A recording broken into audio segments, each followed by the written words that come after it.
Salut à tous et bienvenue sur Casa Milan, victoire 3-2 du Milan sur le terrain de la Fiorentina, but de Zlatan sur belle passe de Kier à la 9e minute, égalisation de Poulgard d'un coup franc magistral à la 18e, puis 2-1 pour la Fiorentina à la 51e grâce à Ribéry, égalisation milanaise de Diaz qui reprend au deuxième poteau un ballon dévié par Kier de la tête et but de Çalhanoğlu d'une belle frappe enveloppée à la 73e. J'accueille ce soir Aristipe et Arco, salut à vous. Bonsoir. Salut. Aristipe, après les deux défaites contre Naples et Manchester, Milan devait relever la tête, c'est chose faite, dans la douleur, mais avec le cœur. Dans la douleur, mais avec le cœur, au terme d'un match, en somme toute assez équilibré entre deux équipes que j'ai trouvées sur ce match d'un niveau égal. Pour reprendre un peu le match et la physionomie, c'est vrai qu'en première mi-temps, techniquement, on était un peu supérieur à la Fio, mais j'ai trouvé la Fio meilleure physiquement en première mi-temps, ce qui peut tout à fait s'expliquer aussi par notre match d'Europa League jeudi. Donc voilà, on a été un peu débordé sur les seconds ballons en première mi-temps, et du coup voilà, en deuxième mi-temps, on rentre pas du tout dans notre match, enfin dans notre deuxième mi-temps, pardon, on perd beaucoup de ballons, on fait beaucoup de fautes, et puis voilà, le Milan est rapidement mené 2-1. Et c'est quand on est mené 2-1 qu'on commence à rejouer au football, à rejouer un peu vers avant. Donc voilà, on passe à 2-2 puis 3-2. Et enfin, une fois qu'on est à 3-2, on recommence à faire un peu comme à la fin de la première mi-temps et début de la deuxième. On recule et on relaisse un peu le ballon à la Fiorentina. Heureusement, ça s'est pas soldé par l'égalisation. Mais je dois dire que ça s'est joué un peu aujourd'hui, enfin, ça s'est joué un peu aujourd'hui, et puis je trouve que Milan a joué un peu trop petit bras, dans le sens où on était vraiment une équipe à réaction aujourd'hui et pas du tout d'attaque comme on avait l'habitude de faire. Enfin, je veux dire, c'est de septembre à février presque, hein, où c'est un Milan conquérant qui savait ce qu'il faisait, qui mettait directement le pied sur le ballon. Là, vraiment, on a vu un Milan à réaction. Pour moi, ça s'explique du fait qu'on n'était pas physiquement déjà au top, mais aussi et surtout qu'on est peut-être moins en confiance qu'il y a quelques mois. Mais bon, ça passe, et tant mieux. À noter qu'il y a eu des actions incroyables quand même, hein, avec beaucoup de barres et de poteaux. À la 29e, il y a une Oui. reprise à la Roberto Mancini qui était dans les tribunes de Pezzella sur la barre. Il nous a fait une talonnade là, comme Mancini, je crois que c'était en 99 contre Parme avec la Lazio. Et puis le Zlatan qui a failli à la 65e mettre le but de l'année, hein, un très beau lob de l'extérieur du pied qui finit sur le poteau. Erco, on a vu quand même quelques gestes de classe. C'était pas non plus un grand match, mais Aristide doit être content parce qu'évidemment il y a eu des buts. Oui, il y a eu des buts et des occasions malgré tout. Il y a eu quand même deux équipes qui avaient quand même envie de faire quelque chose. Je pense qu'aucune des deux ne voulait se contenter du nul. Non, je suis assez d'accord avec Aristide dans le sens que quand on joue contre une équipe qui se bat pour la relégation, bah, j'aimerais bien aimer qu'on joue un peu plus haut quand même, qu'on montre que c'est nous qui voulions gagner et qu'on était l'équipe dominante entre guillemets. Bon, maintenant, c'est vrai que ça s'explique avec le match de la Coupe d'Europe qui nous a un petit peu coupé les jambes aussi bien physiquement que mentalement, puisque le match, on voulait gagner quand même et on l'a perdu. Donc voilà, c'était 3 points à avoir, on les a récupérés. C'est une bonne chose, parce qu'en cas de défaite de la Juventus, c'est le match de Naples-Rome ou Rome-Naples, je sais plus, donc de ce soir. Il y a eu des bonnes choses, je trouve, offensivement, surtout. Donc la confirmation que le duo défensif Tomori-Kerr fonctionne très bien. Et peut-être encore plus, complémentaire que Romagnoli-Kerr quand Romagnoli était en forme. C'est qu'on a quand même un joueur très rapide et un autre joueur qui joue plus bas et qui joue avec sa puissance et son jeu aérien. C'est deux joueurs totalement différents qui s'entendent très bien et qui justement avec un défenseur qui joue quasiment, enfin, qui vient d'arriver en Serie A, pardon, et qui monte en puissance de plus en plus fort, qui est vraiment très impressionnant, pardon. Donc oui, offensivement, ça fait du bien aussi de retrouver un point d'appui en attaque, hein, parce que c'est ce qui nous manquait cruellement, c'était la blessure d'Ibra. Zéro n'était plus au niveau pour jouer en pointe. On n'avait plus personne, on n'avait plus de point de repère. Ici, les ballons aériens, on savait bien qu'il n'y avait pas de solution, qu'on pouvait trouver Ibra d'une manière ou d'une autre, que ce soit les balles au pied pour temporiser ou dans le jeu aérien s'il y a des défenses en regroupées. On avait une différence à ce niveau-là. C'est lui qui ouvrait donc le score assez rapidement grâce à une belle évidemment, erreur de Quarta au niveau du positionnement. Mais voilà, c'est un match agréable d'avoir. Comme je l'ai dit, les 3 points étaient plus importants et on récupère Benacer. Donc maintenant, on n'aura plus d'excuses. Donc on joue plus de Coupe d'Europe, on n'a plus de Coupe d'Italie. On a une petite trêve qui arrive, donc on devrait récupérer quand même notre effectif au complet. C'est la victoire arrive à point nommé. Donc maintenant, j'espère que Mora va commencer à revenir et qu'on va se décider à rejouer définitivement football qu'on a apprécié cette année-ci avec le Milan. C'est vrai, Aristide, qu'il y a quelques temps, je disais pas Zlatan, pas de victoire. Il revient et ça fait la différence. Alors, je vais pas te mentir, à 2-1, je le sentais assez mal. C'est-à-dire que je voyais Oh pas oui, du tout la remontée à 3-2, hein. Je pense qu'on c'est est quelques clair. supporters à avoir, comment dire, été pessimistes sur ce coup-là. Mais il est vrai que Zlatan a été encore une fois le maître à jouer côté milanais. Il est là sur la plupart des actions décisives sur cette rencontre. Oui, complètement. Erko l'a dit justement, le point d'appui qui nous manque, c'était Zlatan. Voilà, ça aurait pu être autre chose que Zlatan, mais malheureusement, on n'a pas d'autres profils, enfin d'autres joueurs de son profil, excepté Mandzukic qu'on a vu deux fois sur le terrain avant blessure. Mais oui, bah c'est effectivement quand on fait des combinaisons sur l'aile et qu'il n'y a personne au centre pour mettre les têtes ou peser sur les adversaires, comme on a vu face à Manchester United en première mi-temps où Zlatan n'était pas là, ou même au match aller, oui, c'est tout de suite bien plus compliqué. On est vraiment inoffensif. Et là, avec Zlatan, même si c'est un Zlatan encore pas des grands soirs, parce qu'il a pas tout réussi, même s'il a fait quand même du bien, eh ben oui, ça change tout, parce que dans son profil, c'est le seul à son profil, et dans un 4-2-3-1, si t'as pas une vraie pointe, c'est plus un 4-2-3-1, ça sert plus à rien de le faire. Mais Et je j'ai vu qu'il reviens, était revenu en oui, sélection suédoise. oui, tout à fait. Alors, par contre, je suis pas certain que ce soit une bonne chose pour la Suède, parce que je trouve que Zlatan, disons, attire beaucoup de ballons, un peu comme CR7 à la Juve, il monopolise tellement le jeu. Et puis je trouve que la Suède finalement s'en sort beaucoup mieux depuis que Zlatan n'est plus là, donc je suis pas sûr que ce soit une bonne chose pour la Suède. Après, sur Ça, une c'est clair. compétition d'un mois, s'il est en forme, vu ce qu'il nous a mis comme but depuis qu'il est arrivé, nous à Milan, je veux dire, c'est vrai que ça peut quand même être un détonateur, hein. Je connais pas les armes offensives de la Suède, on n'est pas là pour parler de ça, mais j'ai appris ça récemment, j'ignorais en fait, hein. Je crois que c'est contre Manchester qu'ils ont dit ça à la télé, que Tout à Zlatan fait. était revenu en sélection suédoise et ça m'a surpris à son âge, qu'il veuille bien comme quoi, hein, il n'y a pas d'âge pour rejouer en sélection. Arco, tu nous disais tout à l'heure que le Milan rejouait au foot et que les titulaires revenaient, tu n'irais pas jusqu'à dire que Milan peut rattraper l'Inter, si? Non, parce que l'engouement il est dû au fait que je veux absolument que l'équipe se qualifie avec des champions. Pour moi, c'est le but absolu. C'était pas le Scudetto au début d'année, c'était vraiment la Ligue des Champions qui nous manque depuis des années. Donc pour moi, la grosse priorité, c'est ça. Et avec l'effectif au complet, on est obligé d'y arriver. Donc, qu'on soit deuxième ou quatrième, je m'en fous, clairement. C'est ce que je veux, c'est retrouver avec des champions. C'est après si l'Inter perd 3 matchs, évidemment, et que nous on en gagne encore plusieurs consécutivement, oui, évidemment, on pourra commencer à y croire, mais ça me paraît quand même compliqué, surtout que l'Inter a quand même de petites chances du champion qui est là aussi, quoi. Donc quand tu regardes ces matchs, ils gagnent des petits détails qui font que tu comprends que tout va dans leur sens pour le moment, et Oui, donc parce qu'on tu vas rappelle pas que leur... Erco considère que Conte est incompétent, hein, c'est bien ça. pour l'Europe, ouais, pour l'Europe. Pour Pour l'Europe, d'accord. le, Donc pour, pour la Serie A, pour le ça va, championnat, mais d'accord, ok. voilà, pour la Serie A, ça va. Même pour le Oh oui. championnat en général, hein, parce qu'avec Chelsea, ça a bien marché aussi. Mais c'est plus pour, ouais, pour les compétitions européennes où ça joue sur un match ou deux, des confrontations directes, etc. Non, c'est un jeu qui est beaucoup trop, comment dire, à l'ancienne, qui fonctionne pas du tout, qui est pas. Enfin, moi, son 3-5-2, je le trouve totalement dépassé. Ça a fonctionné un petit peu à la Juve, qu'on avait un gros effectif, mais on a bien vu que les limites étaient au niveau européen. Avec l'équipe nationale, c'est passé. Voilà, c'était parce qu'on avait eu 11 guerriers sur le terrain qui correspondaient parfaitement à son schéma. Pour des clubs où on attend quand même un petit peu plus au niveau du jeu, où on a des plus gros joueurs et des profils différents, voilà, là, on sait pas, voilà, c'est plus compliqué, quoi. Donc, pour moi, non, Conte est bien pour reconstruire une équipe, mais après, faut peut-être, si tu veux gagner avec des champions, faut autre chose. Faut un profil plus varié. Aristide veut réagir, et puis Aristide, question bonus, il va quand même falloir densifier en termes de qualité, je veux dire, l'effectif milanais pour la saison prochaine si nous allions en Ligue des Champions. Ah oui, complètement, c'est une bonne question. Et avant, je voudrais rebondir sur ce que dit Arco. Alors qu'on soit pour 10 buts par match ou 0 but par match, avec tout le monde, avec la défense et un but devant le gardien, peu importe, j'ai envie de dire que Arco a raison sur un fait, c'est que quand tu reprends les statistiques des dernières saisons de l'Inter ou même de la Juve de Conte, eh ben en Europe, c'était pas ça. Donc ça a beau marcher en Italie, et ce qui est vrai en Europe, c'était quand même catastrophique. Donc moi j'aime beaucoup Conte. Moi je trouve que j'aime bien le 3-5-2, c'est une de mes formations préférées. J'adore les formations à trois défenseurs en général, mais il est vrai que l'Inter, ce que propose l'Inter depuis 2 ans avec Ligue de Champions, c'est juste ridicule parce que là ils sont tombés quand même sur de mémoire c'était le Shakhtar Donetsk, voire l'équipe B même du Shakhtar parce qu'ils avaient eu quand même 6 ou 7 personnes Covid et puis une autre équipe, je me rappelle même plus avec le Real Madrid, mais voilà, ils étaient dans un groupe plus ou moins facile. Rappelons que le Shakhtar s'est fait taper 3-0 à l'aller contre la Roma il y a une semaine, puis ils ont reperdu là au match retour et contre la Roma, hein, la Roma qui est quand même pas un foudre de guerre contre les soi-disant grandes équipes. Donc non, l'Inter de Conte est quand même très mauvaise, voire même extrêmement ridicule en Europa League et en Champions League surtout. Et ça, on peut pas l'enlever à Arco qu'on Mais aime ou ça pas montre Conte, le qu'on petit aime ou niveau de pas la le Serie bus. A.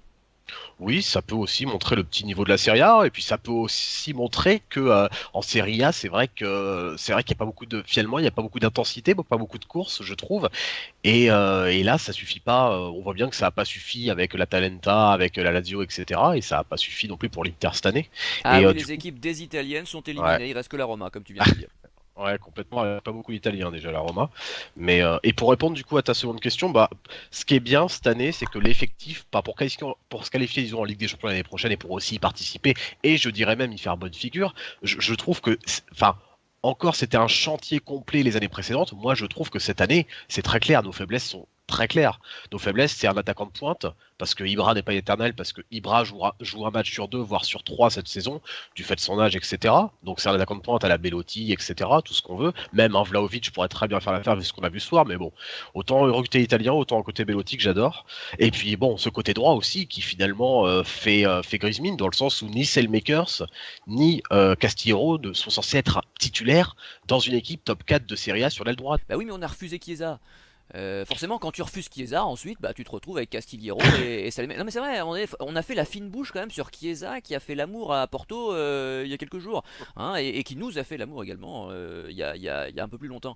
Donc c'est vrai que fallait aussi peut-être réfléchir l'été dernier. Non, c'est sûr. Il y a Chiesa, il y a aussi Berardi qui fait du travail. Il y a quand même des bons ailiers en Serie A et surtout des bons ailiers italiens. Et je trouve qu'aujourd'hui c'est un des points faibles de l'équipe. Puis voilà, bon déjà un attaquant de pointe et un ailier droit, ce sera déjà pas mal pour renforcer disons les faiblesses inhérentes à l'équipe. Bon, Erko, as-tu un homme du match?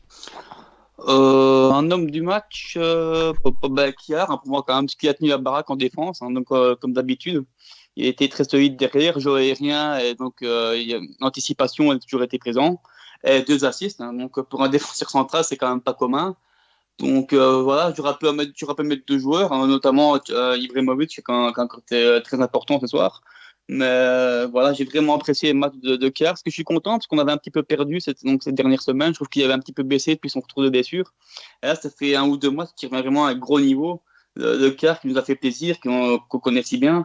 Et voilà, comme je l'ai dit, sa complémentarité avec Tomori, que j'aurais pu aussi signaler dedans, mais bon, il n'y a pas les deux assists, mais ils s'entendent vraiment super bien. Il y a très longtemps qu'il était au Milan deux défenseurs avec deux profils complètement complémentaires. C'est vraiment, si on voudrait résumer, comment dire, grossièrement, c'est le grand puissant, le petit rapide. Donc voilà, c'est ce qui fonctionne très bien. C'est une base, on va dire.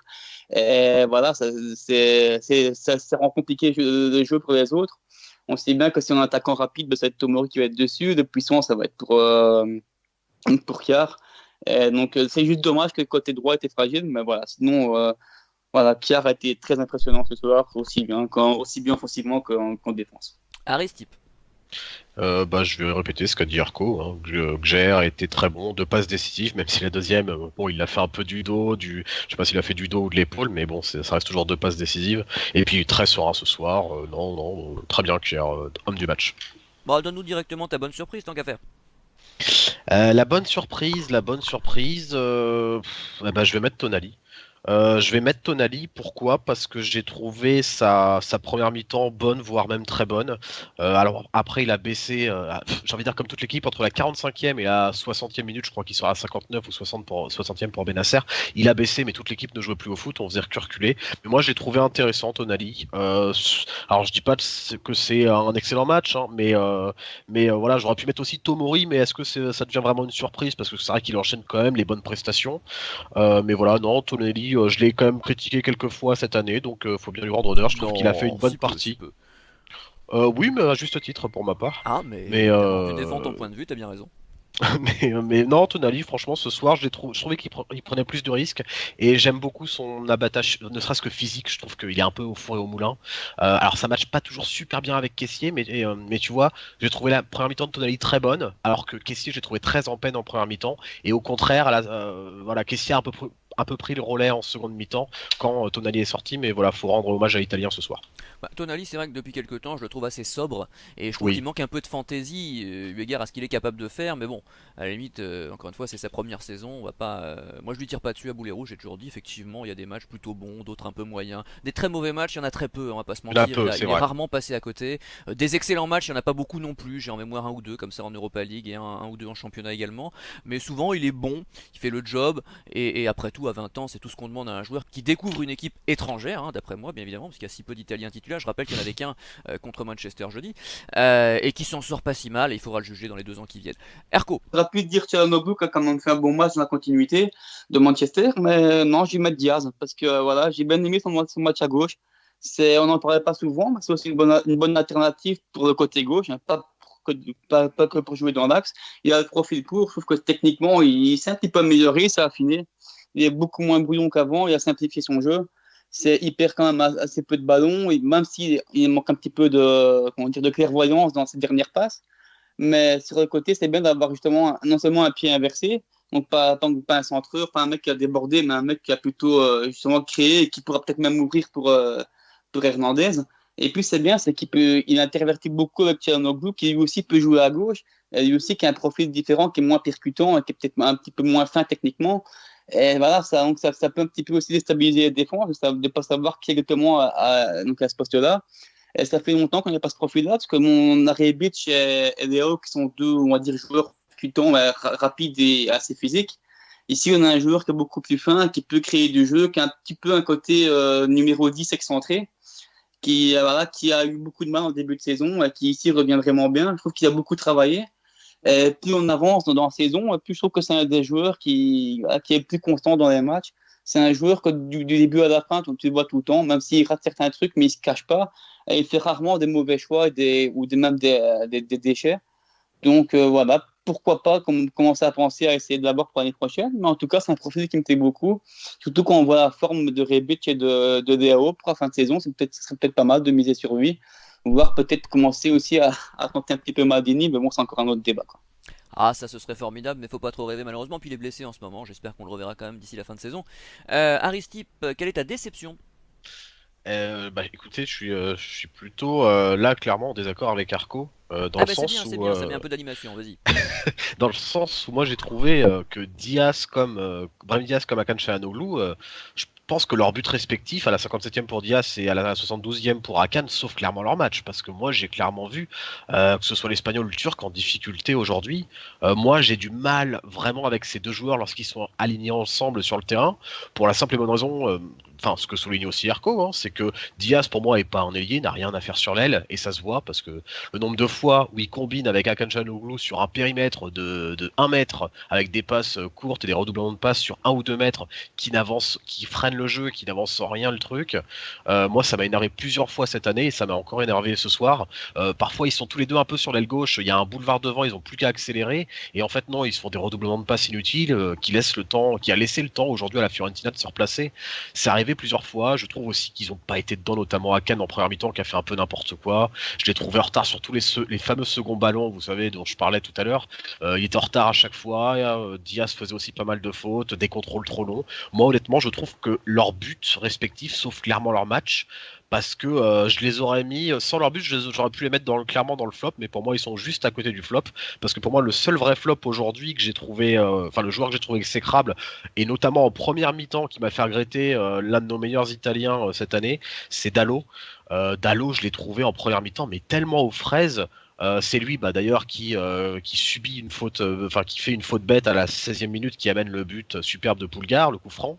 C'est lui qui a refait une faute stupide à la 27e qui amène, je crois, juste après le corner où il y a justement la fameuse barre transversale de Pezzella. Beaucoup de passes ratées à la 24e et à la 34e minute, des centres au 3e poteau à la 12e. J'ai trouvé que la première mi-temps de Dalot était honnêtement une des pires premières mi-temps que j'ai vu d'un joueur du Milan depuis bien longtemps.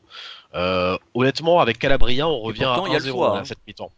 Et pourtant, il y a le choix, ouais, comme tu l'as dit, mais encore sa deuxième mi-temps est tout à fait correcte, mais sa première mi-temps à Dalot, faut la revoir. Hein. C'est un festival de passes ratées, de fautes stupides, et c'est là où Calabria m'a terriblement manqué, parce qu'avec Calabria, déjà, on est bien plus heureux offensivement, mais défensivement, il fait tellement le taf Calabria cette saison et il va nous manquer pendant un mois. Mais ouais, Dalot, clairement flop du match parce que avec un joueur ne serait-ce que correct, on a 1-0 à la mi-temps et c'est déjà plus le même match. Erco.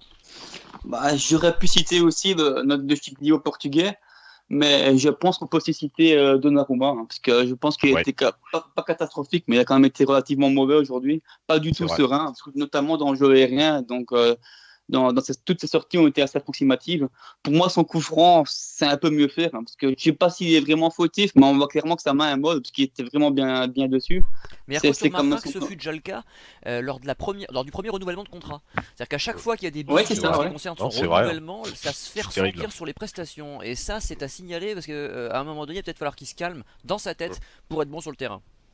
Bah oui, voilà, tu viens de le résumer, il faut le signaler, c'est sûrement un argument qui est valide, mais le problème, c'est que cet argument, c'est lui qui le provoque, c'est lui qui le veut. Donc, le club n'en peut rien. S'il serait pas aussi gourmand, s'il penserait pas qu'au pognon, bah, il aurait déjà renouvelé depuis longtemps. Ce serait un problème qui serait derrière lui. Donc, il se met une pression inutile tout seul. Et, voilà, notamment, moi, voir célébrer le but comme s'il était heureux en fin de match, or que, voilà, je pense que c'est plus son chèque en fin d'année qui le rendra plus heureux qu'en qualification avec des champions.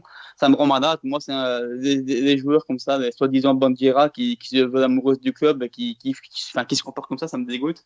Et voilà, bah bon, pour revenir sportivement sur son match, voilà, c'était, comme je l'ai dit, il n'a pas du tout, comme je dis, pas été du tout serein, même s'il a quand même réussi une ou deux petites interventions assez intéressantes, mais globalement, on a senti à côté de la plaque.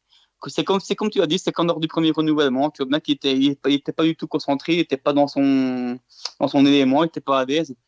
Quand tu es gardien, que tu veux être concentré tout le temps, bah, avoir la moindre petite pression, la moindre petite distraction, ça se ressent directement.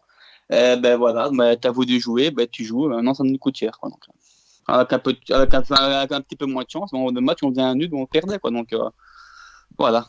Donc, bon, on passe aux mentions particulières, Aristide. Aimerais-tu mentionner un autre joueur ?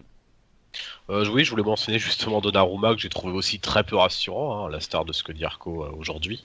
Bon, rappelez Donnarumma, ça fait plusieurs fois quand même ces derniers matchs que moi je le mets pas dans mon flop, clairement parce que je dis bon, il y a eu pire, bon, faut pas oublier son début de saison, bon, effectivement là, mais là effectivement, je l'ai mis dans le chat pendant le match, mais ça fait quand même quelques temps que Donnarumma nous a pas sorti un grand match. Ça commence à remonter à peut-être 1 ou 2 mois où on voyait un Donnarumma impérial. Il y a toujours une petite faute de main par-ci, une sortie hasardeuse par-là, notamment contre Manchester. Donc non, Donnarumma, comme vous l'avez dit, à chaque fois qu'on se rapproche d'un renouvellement ou etc., où ça commence à se corser, mais bon, par sa faute uniquement, parce que ça reste par sa faute, ça joue moins bien. Les supporters ne sont pas là. Ah ouais, on très cher. Il y aurait des banderoles, attention. Ah, complètement. Ah oui, et donc là, il échappe belle finalement. Encore des faux billets. Ah oui, il échappe. Je pense qu'il en profite aussi parce que ces matchs auraient pu être encore plus catastrophiques s'il y avait eu le public, vu la pression qu'il aurait subi. Parce qu'honnêtement, là, ça fait quand même ça fait 1 an que son renouvellement est en cours. Enfin, je crois que c'est Roland qui en parlait la dernière fois ou Nico, je sais plus, qui disait en gros ça avance. Toutes les 2-3 semaines, les médias nous font part d'un résultat, d'un entretien positif. Mais attends, 1 an pour négocier un contrat. Mais si l'ensemble de nos 25 joueurs font ça, comment on fait ? Enfin, j'arrive pas à comprendre comment on peut mettre 1 an à renouveler un contrat. Alors, le temps que ça doit prendre à Maldini, c'est-à-dire que si tout le monde fait ça, Maldini il fait plus que ça, quoi. Genre, son temps plein, c'est de renouveler le contrat de monsieur pour une histoire de 2-3 millions par-ci, quoi. Mais moi, ça me rend un peu fou et ça se ressent sur cette performance et j'ai envie de dire tant mieux parce que voilà, ça a commencé à tomber. On a quand même envie de gagner. Oui, mais ça énerve tout le monde. En vrai, moi j'adore le joueur, mais c'est vrai que Donnarumma c'est un petit homme et honnêtement, quel supporter milanais va dire qu'il adore le joueur, la personnalité de Donnarumma aujourd'hui, faut le dire. Hein. Honnêtement, je sais pas même si toi MJ t'es fan du joueur à la base, on est tous fans de ce qu'il fait techniquement. C'est un très grand gardien. Son comportement, c'est pas possible. Voilà, on est d'accord. Autant il y a quelques années, c'était quand c'était il y a 2 ans, 3 ans, j'ai oublié. Sur le premier renouvellement, bon, il était très très jeune. Je pensais qu'il y avait l'ascendant psychologique de son agent qui jouait beaucoup. Mais là, on nous refait le coup 2 fois, ça prend pas. C'est pas possible. Non, c'est clair. Et franchement, ouais, ces performances, elles sont quand même vraiment pas terrible, sinon mauvaise depuis quand même 1 ou 2 mois aussi et ouais, faut qu'ils se reprennent parce que ça va pas trop en ce moment. Erco, de qui n'as-tu pas parlé? Je voudrais juste encore souligner un petit peu pour finir donc de Donnarumma, c'est que quand on parle de jeunes Italiens qui aiment le club, on peut comparer avec Calabria justement qui devrait lui renouveler assez facilement. C'est officieux qui va. Ouais, Coutron n'est plus là, c'est un peu compliqué. Maintenant, je Oui, sais mais pas enfin, il quoi. est plus là parce qu'on a bien voulu qu'il soit plus là, surtout. Oui. Ouais, mais bon, c'est plus facile de parler d'un joueur qui est présent que d'un joueur qui n'y est plus. Je suis Donc, on va dire d'accord, que mais c'est une petite dans les pique. faits. Parce que Ah, oui, lui oui, aimait le clairement. club et on l'a viré, alors que d'autres n'aiment pas spécialement le club et on les garde. On fait tout pour les garder à 10 millions. Enfin 10 millions ou 8, je sais pas. C'est juste ça. Ouais, maintenant, je suis plus sûr qu'avec Maldini, Massarak, c'est quand même bien intégré. Je suis pas sûr que Coutron ça peut être forcément parti. Maintenant, est-ce qu'il a pas voulu partir un petit peu aussi? Est-ce que ça l'arrangeait peut-être pas de jouer un petit peu moins que Ah d'habitude? non, non, non, non, non, Voilà, mais t'as mais pas vu vu. ses déclarations sur Instagram, etc. Même public, je veux dire, non, non, Ah Cutrone non. voulait rester, et tout le monde sait, c'est de notoriété publique qu'il a été poussé vers la sortie, mais comme Ambrosini à l'époque et d'autres. Donc non, non, le club a tout fait pour que Cutrone s'en aille. Et ensuite on me dit, mais regarde, de toute façon, ce qu'il a fait après, ça montre bien qu'il était nul. Non, je répète toujours que Cutrone, c'est un Milanista de cœur, donc c'est sur ses prestations à Milan, un peu comme Grosso, fallait le juger sur ses prestations avec la Nazionale. Il y a des joueurs comme ça, lorsqu'ils portent un maillot, sont transcendés par ce maillot, et c'était le cas de Cutrone qui lui donnait tout ce qu'il avait sur le terrain, et j'en voudrais toujours aux dirigeants de l'avoir viré, peu importe ce qu'il a fait après. Ce qui m'intéresse, c'est ce qu'il faisait quand il jouait titulaire au Milan, et là il était très bon pour un jeune de son âge. Voilà, ça on me l'enlèvera pas de l'esprit. Ouais, je suis d'accord. J'aurais préféré qu'on fasse partir, justement, s'il serait devenu mauvais avec le temps. Ici, faire partir un jeune voilà, qui était en réussite, qui fonctionnait plutôt bien et qui marquait des buts importants, même en rentrant sur le banc. C'est vrai que c'est frustrant, c'était dommage, quoi. Mais je veux dire, pour la comparaison avec Calabria, c'est que c'est un joueur qui pourrait légitimement demander un salaire de 3-4 millions vu la saison qui nous sort et vu le football actuel. Mais il a un agent qui est relativement normal et professionnel et un joueur qui aime vraiment le club, ben, il va prolonger certainement pour moins de 2 millions. Donc, c'est les chiffres qui tournent entre 1,7 million et 1,9 million. Donc, ce qui est très peu actuellement quand tu sors une grosse saison. Donc, voilà, c'est juste pour souligner la différence. Mais voilà, pour moi, le flop du match, encore une fois, je mène à la deuxième ou troisième fois ces temps-ci, c'est Pioli. Parce que ça fait quand même deux, trois fois qu'il a fait nous coûter un match en fin de match avec des changements, comment dire, assez peureux. Parce que faire encore rentrer Kronic à la place de, de, de, de, de, de, De Diaz. de Diaz, merci. Donc, Diaz, encore un pari risqué qui aurait pu coûter. Parce que la Fiorentina, dans les 10 dernières minutes, à partir de ce changement-là, ils ont commencé à repousser, à y croire. Heureusement, avec pas beaucoup de réussite. C'est incompréhensible, surtout qu'il y a encore Ogé qui est là, qui est tout frais, qui n'est pas pire que Chronique, parce que voilà, je ne veux pas un Chronique du tout, parce que c'est pas du tout son poste, c'est pas lui que je critique, mais faire du bricolage avec un joueur qui est pas du tout à l'aise à un poste, est-ce que c'est pas mieux de mettre un jeune qui est frais, qui a déjà joué, qui a fait un minimum ses preuves, qu'on sait bien qu'il sera pas catastrophique non plus, qui fait son taf défensivement, c'est un petit peu justement, à partir du moment où tu fais ce changement-là, l'équipe adverse sait bien que tu vas reculer. Et la Fiorentina a très bien compris. Ça aurait pu nous coûter cher s'ils avaient un peu plus de qualité et un petit peu plus de réussite offensivement. C'est jouer petit bras. C'est comme on a resté l'a dit aussi en début de match. Hein. Il a déjà commencé le match un peu petit bras, donc en jouant très bas. Ce qui fait actuellement, quand une équipe comme moi qui se bat pour la relégation, je ne comprends pas. Surtout quand tu as un minimum d'ambition de retrouver la Coupe d'Europe et que tu es deuxième de ton championnat. Mais en plus, sur des changements comme ça, alors qu'on n'avait qu'un but d'avance, donc c'est pas non plus qu'on en avait deux. Là, tu recules, tu laisses ce jeu adversaire en espérant que ça passe. C'est passé, mais ça passera pas tout le temps. Donc voilà, je trouve ça. J'espère qu'il va se ressaisir un petit peu parce que ça me rappelle des mauvais souvenirs des anciens Milan. Donc se contenter du strict minimum, mais ça ne nous réussit pas souvent. Ça ne nous réussira pas, je pense, dans la vie en tout cas. Réaction d'Aristip. Oui, une petite réaction sur Donnarumma, les renouvellements en comparaison avec Calabria ou d'autres joueurs, ou Kessié. Faut pas oublier le joueur qu'est Donnarumma et les joueurs récents que sont Calabria et Kessié. Je pense qu'il faut pas comparer la comparable. Effectivement, je pense pas. Kessié comme le renouvellement de Kessié qui se passe bien, comme Calabria. Rappelons le niveau de Calabria et Kessié il y a encore un an et demi. C'était juste catastrophique, l'un comme l'autre. Hein. Et bon, Calabria, ça l'a été pendant 3-4 ans, Kessié aussi. Voilà, Donnarumma, lui, il a fait le taf dès ses premiers matchs à 16 ans chez nous. Il a porté l'équipe directement. Donc Il a effectivement, je peux comprendre aussi qu'il n'y ait pas, je pense pas qu'il y ait le Real Madrid ou City sur Calabria ou Kessié, du moins c'est assez nouveau, alors que bon, Donnarumma est suivi par les plus grands clubs européens depuis quand même quelques années. Mais personne Donc ici voilà, ne contestera ça. bien sûr. Comment dire, intrinsèquement, sportivement, Donnarumma est excellent. Personne ne dit le contraire. Simplement, voulons-nous au Milan de joueurs qui crachent sur le club, qui le piétinent, hein, dans leur Ah, ça comportement non, en tout cas. Je ne sais bien pas. sûr. Hein, on a parlé longtemps du Milan des valeurs. Alors ça fait longtemps que ça a été piétiné, c'est vrai, on va le dire. Mais on n'est pas obligé d'accepter n'importe quoi. Moi, j'ai toujours défendu les Italiens au club, surtout les jeunes. Mais si Donnarumma fait des caprices, après tout, je vais finir par penser comme Nico et Roland. Il faut qu'ils dégagent. C'est inacceptable. Je connais pas, évidemment, on n'est pas dans les rouages de l'affaire, on n'est pas en coulisses, on sait pas précisément ce qui se passe. Mais si c'est ce qu'on croit, franchement, il a plus rien à faire au club. Alors je suis totalement d'accord avec toi, mais c'était juste pour souligner plutôt l'inverse, que Calabria et Caissier, qu'ils aient pas de mal à renouveler, Dieu merci. Oui, oui, Une oui, non bonne année de mais prestation en 3-4 ans, ils n'avaient pas non plus demandé 10 millions de salaire, quoi, c'est ce que je non, voulais non, dire. mais tu as raison de le dire, bien sûr. Non, c'est vrai, il fallait préciser. Erco. Ben, la différence aussi, c'est que oui, c'est vrai que c'est plus facile pour Gabriel Cassier parce qu'il part de plus bas. Mais il ne faut pas oublier justement le premier renouvellement où tu donnes, c'était combien, 6 ou 7 millions à un gamin de 18 ans qui C'est sortait vrai. d'une très bonne saison. Donc ça commence très peu pour Donnarumma. C'est pas forcément Oui, oui, ce c'est vrai. renouvellement-ci qu'on critique, c'est dès le début son comportement. Donc à aucun moment, il mérite, peut-être encore maintenant, il ne mérite pas 8 millions. C'est pas, puisqu'il a encore logiquement des petites imperfections à travailler.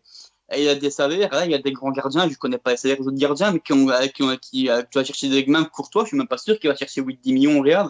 Donc voilà, il y a une différence comment dire, de salaire de base par rapport à Kessié et Calabria. Et c'est dès le début qu'il nous pourrit la vie à ce niveau-là. Dès qu'il a eu un petit peu dès qu'il a sorti 10-15 bons matchs, Tariola qui a senti les coups, Donnarumma qu'on a bien profité aussi, parce que ça l'arrange bien aussi. C'est aussi la différence, c'est que ni Kessié ni Calabria, à aucun moment, au moment des prolongations, même il y a un an ou deux, puisque ça fait quand même quelques années qu'ils sont là et qu'ils jouent malgré tout, donc ils ont quand même connu des renouvellements. Depuis le temps qu'ils sont là, ils n'ont jamais vraiment posé problème au niveau des renouvellements, ça s'est passé crème directement. Parce que Kessié, même s'il n'a pas été souvent très bon il y a 2-3 ans, il était quand même titulaire. Et ça fait quand même 4-5 ans qu'il était, enfin, depuis qu'il est arrivé, il a toujours été titulaire indiscutable. Donc rien que pour ça, il aurait pu légitimement demander un salaire beaucoup plus gros. Il ne l'a jamais fait. C'est la différence avec Donnarumma. C'est ce que je trouve voilà, assez dommage. Passons au mot de la fin d'Aristip. Et bien pour le mot de la fin, je vais reprendre le mot du début d'Erco qui disait que c'était une victoire très importante. Je vais même aller plus loin en disant que c'est l'une des victoires les plus importantes de l'année. Alors ça peut paraître étonnant vu le classement de la Fiorentina et tout, mais je vais m'expliquer. Pour moi d'une part parce que la Juve a perdu contre Benevento cet après-midi. La Roma joue également Naples ce soir.